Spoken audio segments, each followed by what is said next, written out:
من شرور أنفسنا ومن سيئات أعمالنا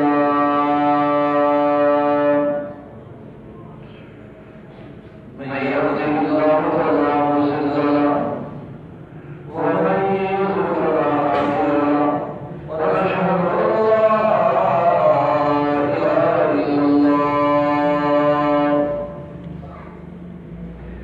ونشهد أن محمدا عبده ورسوله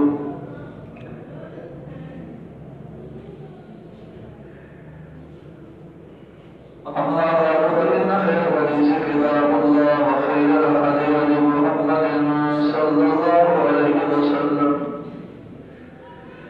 وشر الأمور محدثاتها وكل محدثة بدعة وكل بدعة ضلالة وكل ضلالة في النار يا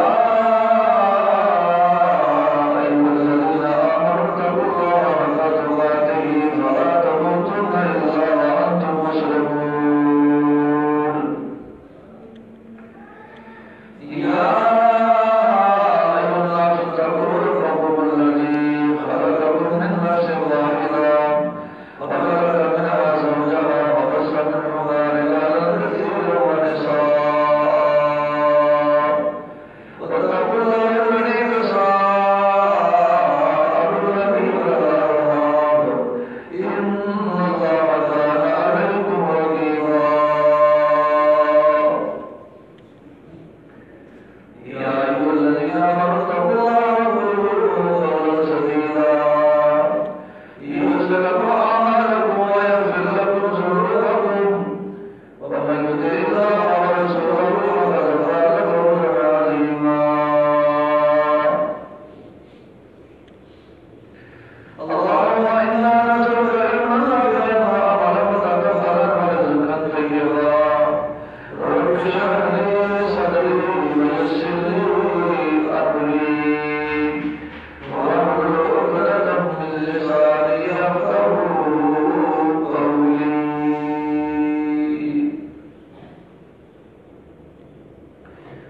أما بعد فأعوذ بالله السميع العليم من الشيطان الرجيم بسم الله الرحمن الرحيم ولو أن أهل القرى آمنوا واتقوا لفتحنا عليهم بركات من السماء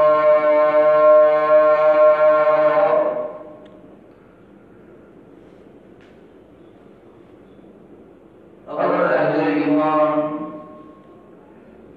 تقوی اختیار کر لیں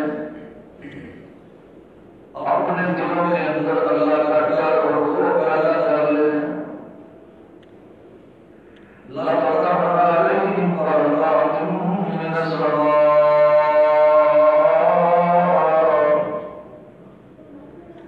تو آسمان سے ان پر اللہ کی برکات نازل ہو آسمان سے ان پر اللہ کی برکات اترے ولكن كذبوا ایمان والوں نے تقوی اختیار کرنے کی بجائے ہماری آیات کو جھٹلا دیا فَأَخَذْنَاهُمْ بِمَا كَانُوا يَكْسِبُونَ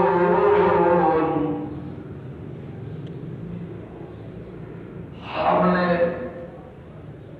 ان لوگوں کے گناہوں کی وجہ سے ان کے برے اعمال کی وجہ سے ہم نے ان کو پکڑ لیا ہم نے پکڑ کر ان کو عبرت کا نشان قرار دیا أَفَأَمِنَ أَهْلُ الْقُرَىٰ أَن يَأْتِيَهُمْ بَأْسُنَا بَيَاتًا وَهُمْ نَائِمُونَ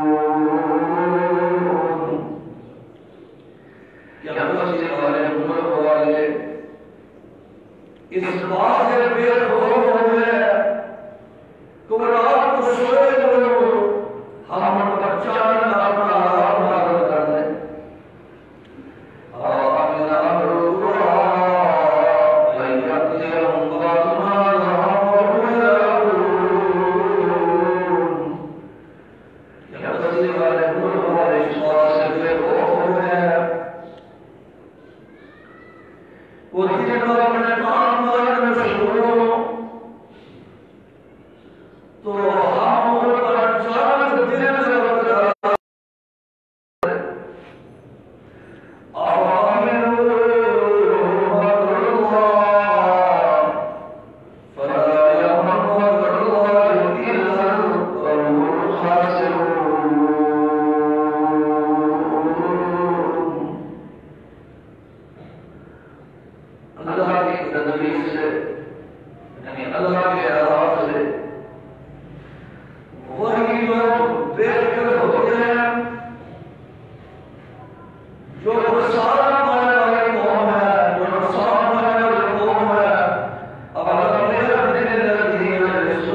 ان کے دلوں پر مہر لگا دیتے ہیں۔ ہر قسم کی حمد و ثنا، تمجید، تمجید کی بڑائی کے لائق اللہ رب العالمین کی ذات گرامی ہے۔ اللہ کی شان اور عظمت کے لائق جس طرح اس کی شان کے لائق حمد و ثنا ہونی چاہیے۔ اللہ تعالیٰ کی حمد و ثنا کے بعد درود و سلام امام الانبیاء جناب محمد رسول اللہ صلی اللہ علیہ وسلم کی ذات اقدس پر تنقین بے شمار درود و سلام۔ جیسا کہ گزشتہ 4 خطبات جمعہ کے اندر سورۃ کاف کی پہلی چند آیات کے متعلق قرآن و حدیث کی روشنی میں گفتگو ہوئی تھی۔ پھر آج حالات کے پیش نظر آج کا خطبہ جمعہ کا موضوع کہ جو وبائیں پھیلتی ہیں، جو بیماریاں متعدی ہوتی ہیں،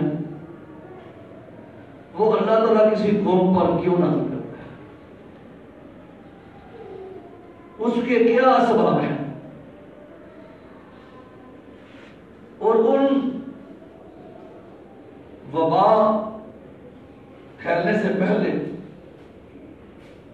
اللہ نے قرآن مجید کے اندر اور امام الانبیاء جناب محمد رسول اللہ صلی اللہ علیہ وسلم نے ہمیں کیا تعلیم سکھائی ہے،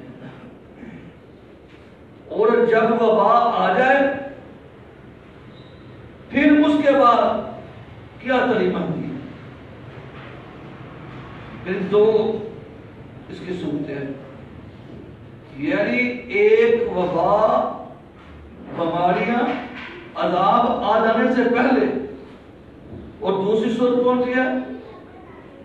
جب وبا کسی علاقے اور ملک کے اندر آ جائے اس کے بعد قرآن و حدیث کے اندر ہمیں کیا تعلیمات دی گئی ہے۔ جو میں نے آیات مبارکہ قرآن مجید سے تلاوت کی ہیں، یہ نامہ پڑھا ہے، اور نامے سے پانے کا دوسرا رکن ہے۔ سورت کا نام سورت اعراف ہے۔ اس کی 95 96 97 نمبر آیات مبارکہ ہے۔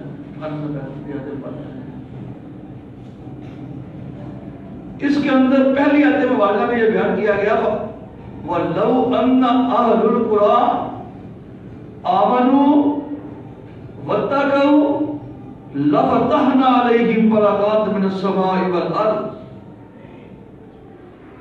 اگر ایمان والے، کافروں کی بات کی، کن کی بات کی ہے؟ ایمان والوں کی، اگر ایمان والے تقوی اختیار کر لیں، ان کے اندر اللہ کا ڈر اور خوف پیدا کر لیں، ان کی زندگی کے اندر جو زندگی جس طرح وہ گزارے ہیں، ان کی زندگی گزارنے میں ایمان اور تقوی نظر آئے، اور اللہ فرماتے ہیں اس وقت میں آسمانوں سے اپنی برکات نازل کروں اور زمین سے بھی برکات اللہ کی طرف سے پھوٹتی ہے۔ تو لیکن اکثر ایمان والوں نے تقوی اختیار کرنے کی بجائے اللہ کا ڈر اور خوف اپنے دلوں کے اندر پیدا کرنے کی بجائے انہیں کیا کیا؟ ہماری باتوں کو جھٹلایا، ہماری کلام پر یقین نہیں کیا۔ اللہ فرماتے ہیں میں نے جو لوگوں کو پکڑتا ہوں نا، جو سزائیں دیتا ہوں، ان کے گناہوں کو ویسے دیتا ہوں۔ شاہ ولی اللہ زیر رحمۃ اللہ علیہ اپنی کتاب الفوز الکبیر فی اصول تفسیر میں بیان کرتے ہیں قرآن مجید کے اندر 5 قسم کے مضامین ہیں، یعنی پورا قرآن مجید کے مضمون 5 حصوں پر مشتمل ہے۔ ان میں سے ایک حصہ یہ ہے کہ جب انسان نے مر جانا ہے، وہ تو پچھلے وقت ذکر کیا تھا، ایک وہ حصہ ہے جو پہلے قومیں گزری ہیں نا، قوم نوح، قوم عاد، قوم سمود، قوم شعیب اور فرعون کی قوم، اور کئی ایسی قومیں جن کا اللہ نے تذکرہ قرآن مجید کے اندر نہیں کیا، کہ اللہ رب العالمین کا ان پر عذاب کیوں نہ ہوا، کیا وجوہات تھی، کیا اسباب تھی، اور کیسے کیسے وہ ہلاک ہوئے، کیسے کیسے وہ برباد ہوئے۔ نبی کریم جناب محمد رسول اللہ سب سے زیادہ اللہ سے ڈرنے والے تھے۔ یہ جو سورت کی آیات نازل ہے، سورت راف کی، آپ صلی اللہ علیہ وسلم فرمایا کرتے ہیں تو قرآن مجید کی چند صورتیں ہیں، انہوں نے مجھے برا کر دیا۔ قرآن مجید کے اندر سورت راف یہ پہلی صورت ہے جس کے اندر جو قرآن مجید میں قوموں کا ذکر کیا گیا نا، ہلاکت کا، اس کے اندر ہے، اور خاص طور پر موسیٰ علیہ السلام، فرعون اور اس کی قوم، اس کے لشکروں کا، اور فرعون کی ہلاکت کے بعد بنی اسرائیل کا تذکرہ کیا گیا کہ اسی نامے سپارے کے اندر اللہ رب العالمین نے 9 عذابوں کا ذکر کیا ہے جو بنی اسرائیل پر آئے۔ ان پر ایک عذاب آیا نا قرآن مجید کے اندر، نامے سپارے کے اندر، غالباً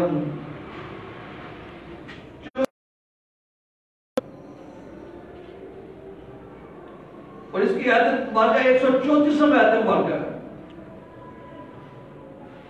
فَأَرْسَلْنَا عَلَيْهِمُ الطُّوفَانَ، ہم نے ان پر طوفان بھیجا، تیز آندھی، تیز ہوائیں، چیزیں آپس سے ٹکرا رہی تھی، طوفان، والجراد، ٹڈیوں کا عذاب، والقمل، اور جوؤں کا عذاب، والضفادع، اور بینکوں کا عذاب، والدم آیات، اور خون کا عذاب۔ یہ اللہ نے یکدم نہیں بھیجے، آیات مفصلات، علیحدہ علیحدہ یہ نشانی ہے۔ فاستکبروا، انہیں تکبر کیا، وقالوا قوم مجرمین، اور وہ مجرم کو فلما وقع علیہم الرجز، جب ان پر ہمارا عذاب نازل ہوا، جب ہمارا عذاب اترا، قالوا یا موسیٰ ادع لنا ربک، انہوں نے کہا اے موسیٰ ہمارے لیے اپنے رب سے دعا کرو، ہم تجھ سے عہد کرتے ہیں، اے موسیٰ تجھ سے وعدہ کرتے ہیں، لئن کشفت عنا الرجز لنؤمنن لک ولنرسلن معک بنی اسرائیل، کہ اے موسیٰ اگر ہمارا رب، تیرا رب ہم سے یہ عذاب دور کر دے، ہم تجھ پر ایمان لے آئیں گے، ہم تمام رسولوں پر ایمان لے آئیں گے۔ فلما کشفنا عنہم الرجز الى اجلہم بالغوہ، اللہ فرماتے جب ہمارے نبی موسیٰ نے ہم سے دعا کی، ہم نے وہ عذاب ان سے ہٹا دیا، دور کر دیا، تو پھر انہوں نے اذا هم ينكثون، اپنے وعدے کو کیا کر دیا؟ توڑ دیا، اپنے عہد پر قائم نہ رہے۔ فانتقمنا منهم، پھر ہم نے ان سے انتقام لیا، فاغرقناهم في اليم، پھر ہم نے ان سب کو سمندر کے اندر، دریا کے اندر گھڑ کر دیا۔ آپ پہلے عذاب کا جو قرآن مجید میں اللہ رب العالمین نے تذکرہ فرمایا ہے طوفان کا، انہیں دعا کی، اللہ نے طوفان کو دور کر دیا۔ یہ نہیں کہ چند منٹ کے اندر، وہ طوفان سلسل کے ساتھ آ رہا تھا۔ جو قوم عاد، قوم عاد، انہوں نے اپنے گھر پہاڑوں کے اندر سرنگیں بنا کر بنائے ہوئے تھے، پہاڑوں کو تراش کر، ان پر 7 دن اور 8 راتیں تسلسل کے ساتھ عذاب آیا، طوفان آیا، وہ سب کے سب اس ہوا اور طوفان کی وجہ سے مر گئے، کوئی ایک بھی زندہ نہ تھا۔ ان کے قد کاٹ بہت لمبے تھے، بڑے بڑے طاقتور تھے۔ اللہ نے ان کی طاقت کا ذکر قرآن مجید میں کیا، وَإِلَى مَزَادِ الْإِيمَانِ لَمْ يَبْلُغْ مِثْلُهَا فِي الْبِلَادِ۔ ایسے طاقتور جسے، ایسے طاقتور جسم، ایسے طاقتور انسان اس سے پہلے کسی کے کوئی قوم پیدا نہیں کی۔ اور وہ بھی وہ اس وجہ سے ڈر گئے، کہتے ہیں موسیٰ کو آ کر اپنے رب سے، اللہ نے وہ طوفان کو دور کر دیا۔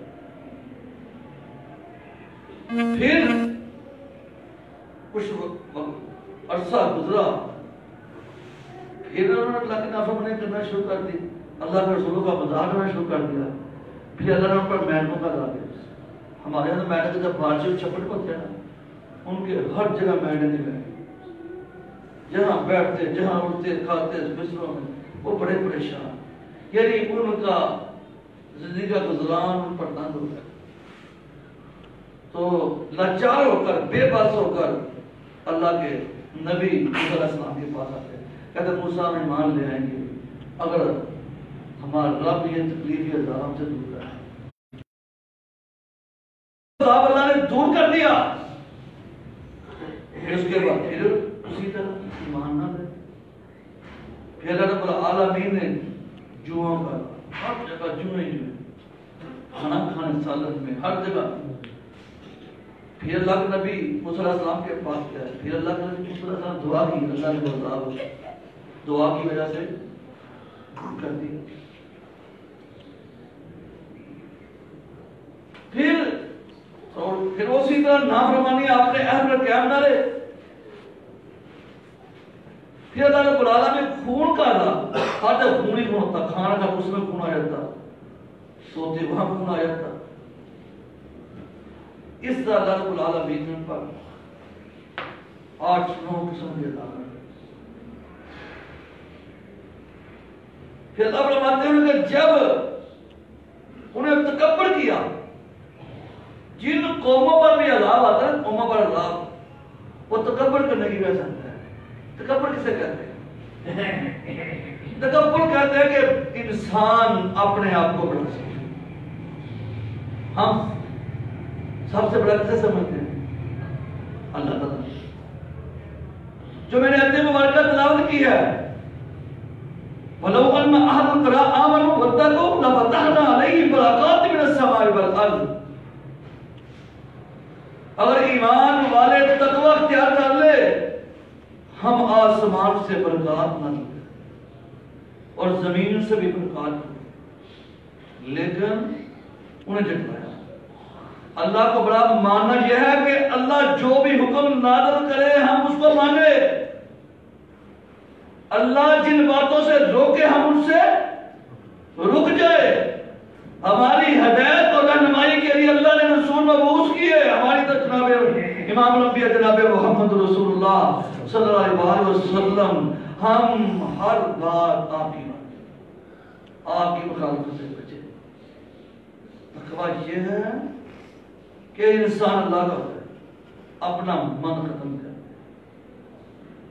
اپنے آپ کو اللہ کے سپرد کر دے اور اپنی زندگی اللہ کے رسول صلی اللہ علیہ وسلم کے تابع کر دے اور گناہوں سے بچے، نافرمانی سے طرح تقوی ہے۔ پھر اللہ رب العالمین جھنجھوڑ کر لیا پر میں فرماتے کیا تم بے خوف ہو گئے ہو کہ تم رات کو سوئے ہو تو تم پر اچانک ہمارا عذاب آ جائے اور تم سارے کے سارے مر جاؤ۔ اس لیے جب آگے فرمایا بلو آمینہ، کیا تم اس بات سے بے خوف ہو گئے ہو کہ دن کے وقت تم کھیل خود میں مصروف ہو، اپنے کام دھندے میں مصروف ہو، تو جان ہمارا دن کے وقت عذاب ہے۔ کس سے لیا اعتبار میں فرمایا ہمارے عذاب سے، ہماری پکڑ سے، ہماری تدبیر سے وہی بد نصیب قوم بے فکر ہوتی ہے جو خسارے والی قوم ہوتی ہے، جنہیں گھاٹا بناتا ہے۔ یہ موضوع اس قسم کی یاد قرآن مجید کے اندر بہت زیادہ تفصیل ہے، جیسا کہ میں بھی بیان کیا، شاہ ولی اللہ محدث دہلوی بیان کرتے ہیں، پورا 5واں حصہ قرآن مجید کا یاد پر پڑھتا ہے۔ انسانوں کو جھنجھوڑا گیا ہے، انسانوں کو ڈرایا گیا ہے، انسانوں کو بار بار تنبیہ کی گئی ہے کہ آجو اللہ کی طرف رجوع کر دو، آجو اسلام کی طرف رجوع کر دو، آجو محمد رسول اللہ صلی اللہ علیہ وسلم کی اتباع کر دو، تو تم پر اللہ کی رحمتیں اور برکات نہ کرو، اوپر سے بھی اور نیچے سے۔ تو آپ صلی اللہ علیہ وسلم نے فرمایا کہ جب آفت آنے سے پہلے کوئی بیماری اگر تم پر نہیں پہنچی، کہیں دور ہے، تو تم کثرت کے ساتھ اللہ سے کیا کرو؟ دعا کرو۔ ایسا کہ مشہور وظیفہ ہے کہ آپ صلی اللہ علیہ وسلم نے فرمایا کہ جو فجر کی نماز کے بعد 3 دفعہ بسم اللہ الذی لا یضر مع اسمہ شیء فی الارض ولا فی السماء وهو السمیع العلیم، اور 3 دفعہ مغرب کے بعد پڑھتا ہے، اللہ تعالیٰ اس کو ہر شر اور بیماری سے محفوظ رکھتا ہے۔ حدیث میں 2 واقعے تھے کہ ایک آدمی نے دعا پڑھی تھی، وہ آگے کہیں حدیث بیان کر رہا تھا، لوگوں نے کہا اگر اس کا اتنا فائدہ ہے تو تجھے فارغ نہیں ہونا، تو فارغ زدہ کیوں ہے؟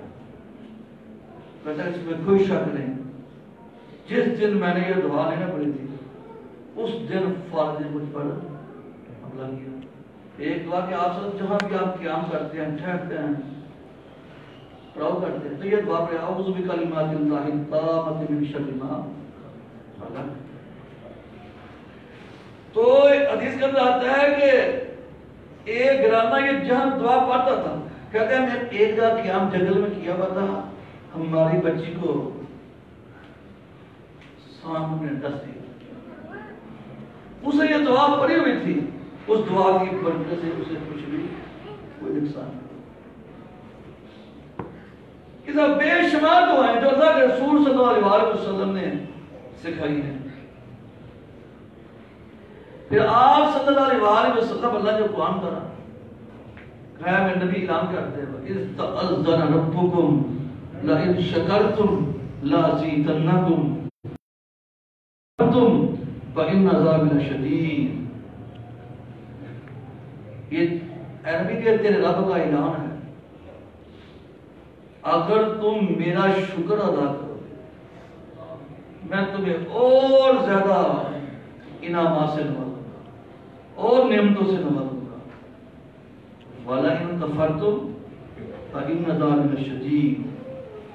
اگر تم میری ناشکری کرو گے مضمون ہے یہ اللہ رب العالمین نے امت محمدیہ بنایا، اللہ رب العالمین نے ہماری طرف سب سے اعلیٰ سب سے افضل کتاب کلام اللہ نازل کی، تو جو اس کو نہ پڑھے، اس کو نہ سمجھے، اس سے ہدایت حاصل نہ کرے تو یہ کیا ہے؟ ناشکری ہے۔ ہماری طرف کائنات کہتے تو سب سے اعلیٰ نبیوں کا امام الانبیاء جناب محمد رسول اللہ صلی اللہ علیہ وسلم، ہم آپ کی تعلیمات کی قدر نہ کرے، اس کے مطابق آپ زندگی نہ گزارے تو یہ کیا ہے؟ شکریہ۔ اللہ نے ہمیں صحت دی، جوانی دی، کان دیے سننے کے لیے، آنکھ دیکھنے کے لیے دی، اور دل دیا، دماغ دیا سوچنے سمجھنے کے لیے۔ اگر ہم ان نعمتوں کو رب کے لیے استعمال نہیں کریں گے تو یہ کیا ہوگا؟ ناشکری۔ مطلب جو قوم میرا شکر ادا کرتی ہے نا، میں اسے اور انعامات اور نعمتوں سے نوازوں گا۔ تو جو نے شکریہ کرتی ہے میری بکر میرا نام. یہاں بھی یہ 13واں سبق قرآن ہے. یہاں بھی اللہ رب العالمین نے موسیٰ علیہ السلام کا واقعہ بیان کیا. اور جو قوم جتنی زیادہ اللہ کے رسول کی نافرمانیوں سے بچتی ہے تو اللہ رب العالمین اس قوم سے بھی اپنے عذاب کو ہٹا لیتا ہے, دور. مثال کے طور پر قرآن مجید کے اندر سورہ نور کی آخری آیت مبارکہ ہے. اللہ رب العالمین فرماتا ہے فَلْيَحْذَرِ الَّذِينَ يُخَالِفُونَ عَنْ أَمْرِهِ أَن تُصِيبَهُمْ فِتْنَةٌ أَوْ يُصِيبَهُمْ عَذَابٌ أَلِيمٌ. یعنی وہ لوگ جو اپنی زندگیوں کے اندر اللہ کے رسول صلی اللہ علیہ وسلم کے حکموں کی نافرمانی کرتے ہیں, انہیں چاہیے کہ اللہ کے رسول کی حکم کی نافرمانی کرنے سے بچ جائے. اگر نہ بچے کیا ہوگا؟ ان تصیبہم فتنہ, تمہیں فتنہ میں مبتلا کر دیا جائے گا. او یصیبہم عذاب علیم, یا تم پر دردناک عذاب ہے. یعنی اس آیت مبارکہ سے ہمیں سبق ملتا ہے کہ اگر ہم چاہتے ہیں بغاؤں سے بچے, بلاؤں سے بچے, اللہ کے عذاب سے بچے, تو ہمیں اللہ کے رسول کے حکموں کی نافرمانیوں سے بچنا. اور چوتھا جو عمل ہے وہ ایسے ہے نا جو اللہ کے رسول صلی اللہ علیہ وسلم جن کی حدیں مقرر کی ہیں. مثلا زنا ہے, کمارا ہے, کباری ہے. شریعت اسلام میں 100 بڑے کوئی عرصہ جلاوطنی ہے. شادی شدہ ہے جسے سنسار کیا جائے. شراب پیتا ہے 80 40 گھوڑے. یعنی جو اللہ نے گناہوں سے روکا, جن کی حدیں مقرر کی ہے, یعنی ان سے کیا کیا جائے؟ بچے. اور آپ صلی اللہ علیہ وسلم نے جو قیامت کی نشانیاں بتلائی ہے نا کتاب الفطر کے اندر, تو 25 طریقے آپ صلی اللہ علیہ وسلم نے عمل بیان کیے. کتنے عمل؟ 25 طریقے. ان میں سے آپ صلی اللہ علیہ وسلم نے یہ عمل بیان کیا ہے کہ بخاری کی حدیث ہے, جس قوم میں بے حیائی علانیہ ہے, جس قوم میں بے حیائی, جو میرا جسم میری مرضی کا یہ جلوس ہے نا, یہ بے حیائی علانیہ ہے. کہ جس قوم کے اندر بے حیائی عام ہو جائے تو اللہ رب العالمین اس قوم پر وبائی بیماری نازل کرتے ہیں. اور کہ آپ صلی اللہ علیہ وسلم نے اس موقع پر طاعون کی بیماری کا نام دیا کہ جو قوم للعلانیہ, میں بزرگ تھے گلی کے اندر میں گزرا تھا, وہ کہتے کبھی ہمیں گھروں کے اندر نا قرآن مجید کی تلاوت کی عبادت کی, تو آج کل ہمیں گھروں سے کس کی عبادت کی ہے؟ گانوں کی, ڈراموں کی, فلموں کی, اداکاروں کی, مجرے کی. تو یہ آپ صلی اللہ علیہ وسلم نے فرمایا کہ اگر تم اللہ کی بلاؤں سے, مصیبتوں سے, عذاب سے زندگی کے اندر بچنا چاہتے ہو تو علانیہ طور پر گناہ نہ کرو. کہتے جو قوم چھپ کر گناہ کر, چھپ کر, پھر بھی اللہ کا عذاب بھی آتا. اللہ کا عذاب کب آتا ہے؟ گناہ بھی کرے, علانیہ سے سینہ تان کے, اسے تو قبر کہتے ہیں, چور اور ساتھ سینہ دو. پھر آپ صلی اللہ علیہ وسلم نے ہمیں دعائیں بتلائیں, اللہم انی اعوذ بکا من جہد البلائی و ترک الشقائی و سوء القضائی و شماتت الاعداء. کہا کہ اے میرے اللہ میں تیری پناہ میں. یہ اللہ کے رسول دعائیں کرتے تھے, اللہ کے رسول صلی اللہ علیہ وسلم, اللہم انی اعوذ بکا من جہد البلائی. جہد البلاء تو صاحب معنی سمجھتے ہیں جو بہت بڑی آفت ہو, بہت بڑی مصیبت ہو, جو بہت سخت ہو. اللہ میں تیری پناہ پاتا ہوں، مجھے کسی صحت بلا میں، مصیبت میں، بیماری میں مبتلا نہ کرنا، وَتَرْكِ الشِّقَاءِ، مجھے کسی بدبختی میں مبتلا نہ کرنا، وَسُوءِ الْقَضَاءِ، مجھ سے کوئی برا فیصلہ نہ کرنا، وَشَمَاتَةِ الْأَعْدَاءِ، ایسا کام نہ کروانا کہ دشمن ہم سے دشمن۔ اور کچھ لوگوں کی رائے ہے، صحیح بھی ہو سکتی ہے، جب وہ کشمیر پر کتنا ظلم ہوا، کوئی بولنے والا نہیں، کوئی روکنے والا نہیں، بس تھوڑا سا بیان دے دیا تو اس ظلم کی سزا دوسروں کو ملتی۔ جب کسی پر ظلم ہو، آپ صلی اللہ علیہ وسلم کا کیا حکم ہے؟ ظالم کو بھی روکو اور مظلوم کی، ظالم کی مدد کرو، مظلوم کی بھی مدد کرو۔ وہ تو کشمیر ہے نا، وہ تو علانیہ ہے۔ اللہ کا عذاب اس وقت آتا ہے جو قوم گناہ کرے اور تکبر بھی کرے، یعنی وہ قوم جو گناہ کرتی ہے اور ساتھ معافی بھی مانگتی ہے۔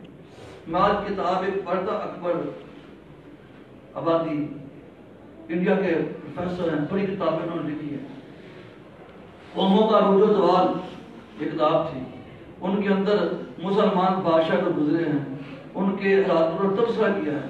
وہ لکھتے ہیں کہ مسلمان ایسے بھی بادشاہ تھے تو بڑے بڑے عیاش تھے، بڑے بڑے عیاش تھے، مگر جب ان کے سامنے اللہ اور رسول کا، دین اسلام کا ذکر کیا جاتا تو وہ بشک خود گناہ میں ملوث تھے، مگر معاشرے کے اندر انہوں نے بہت اس پر، تو اللہ ان پر عذاب کوئی نہ دے۔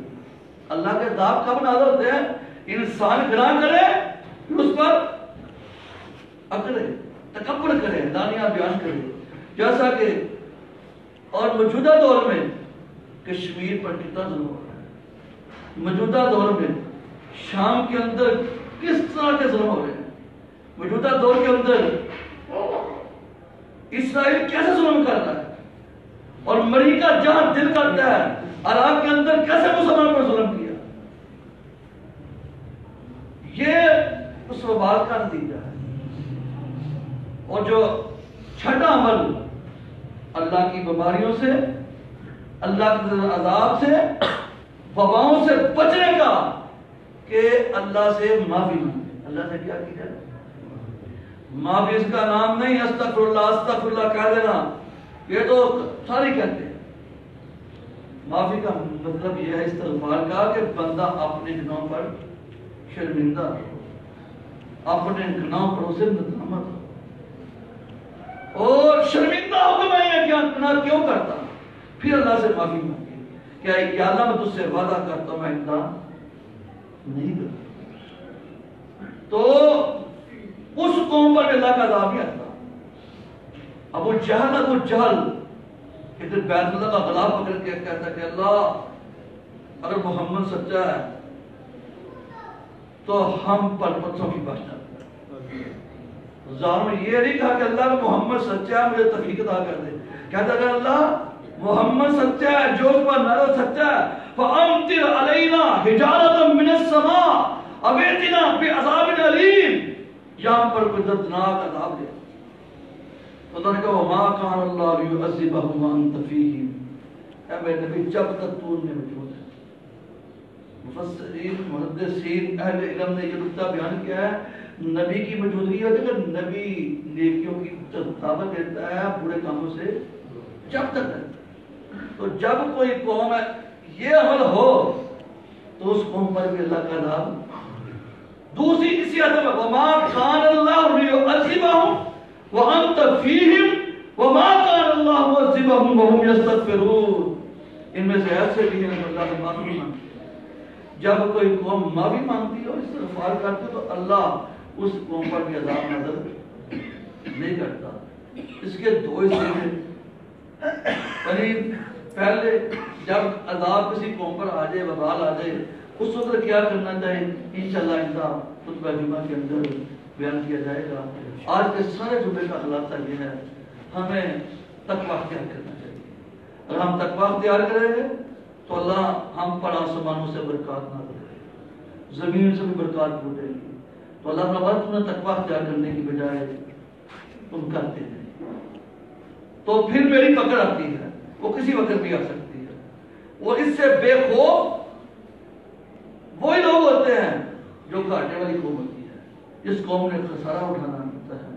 تو اللہ رب العالمین ہمیں اپنی غلطیوں کی اصلاح کرنے کی توفیق عطا فرمائے، ہمیں جس طرح تقوی اختیار کرنا چاہیے تقوی اختیار کرنے کی توفیق عطا فرمائے. اللہ رب العالمین ہر قسم اور مصیبتوں و ذنبوں سے مغفور رکھے.